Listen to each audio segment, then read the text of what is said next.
Hello everyone and welcome to Lawyer Stuff. So today we are going to discuss on a very important landmark judgment case, that is KM Nanavati vs State of Maharashtra. KM Nanavati vs State of Maharashtra was a 1959 case where KM Nanavati was tried for the murder of Prem Ahuja, his wife's lover.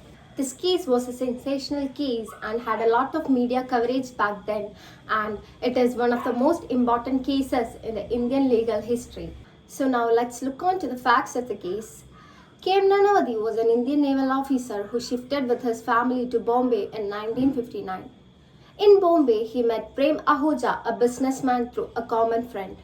Due to his work nature, he had to travel away from his family for most of the days, and between this, his wife Sylvia and this Prem Ahuja developed an illicit relationship which later turned into an extramarital affair. So one day when KM Nanavati returned from her ship and showed affection to his wife, she started distancing out and she confessed her relationship with Prem Ahuja to him. KM Nanavati lost his temper after hearing about his wife's confession and went to his boat to acquire a stake piston and drove himself to Prem Ahuja's office. When he did not find him there, he directly drove to his home. From there, they had a heated verbal fight, and after the fight, 2 shots went off. Ahuja was killed. KM Nanavati surrendered to the nearest police station. So the jury got a decision and held him not guilty by a ratio of 8-1. However, the sessions judge disagreed with this jury trial and submitted the case to the Bombay High Court. So after hearing the submissions by this sessions court, the High Court held accused guilty of the offence of murder under section 302 of IPC.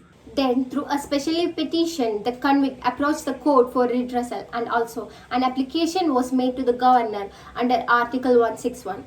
Article 161 is the pardoning power of the governor. So that's all about the facts of this case, and now let's move on to the issues of this case. So there were major 2 issues, that is, one was whether it was a pre-planned murder or a heat of the moment, and the second issue raised was whether the pardoning power of the governor and the special leave petition can be moved forward together. So now let's look on to the judgment of this case. The judgment of this case was the Supreme Court upheld the decision of the Bombay High Court and held him guilty under section 302 of IPC and not a heat of the moment. And he gave 2 explanations for that.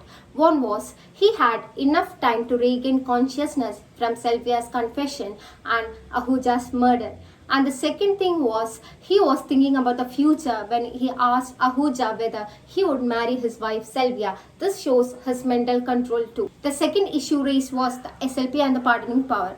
If SLP is filed, then pardoning power ceases to exist. That is, both SLP and pardoning power cannot go hand in hand. If one is there, the other ceases to exist. So this was the judgment, and he was given imprisonment according to section 302 of IPC.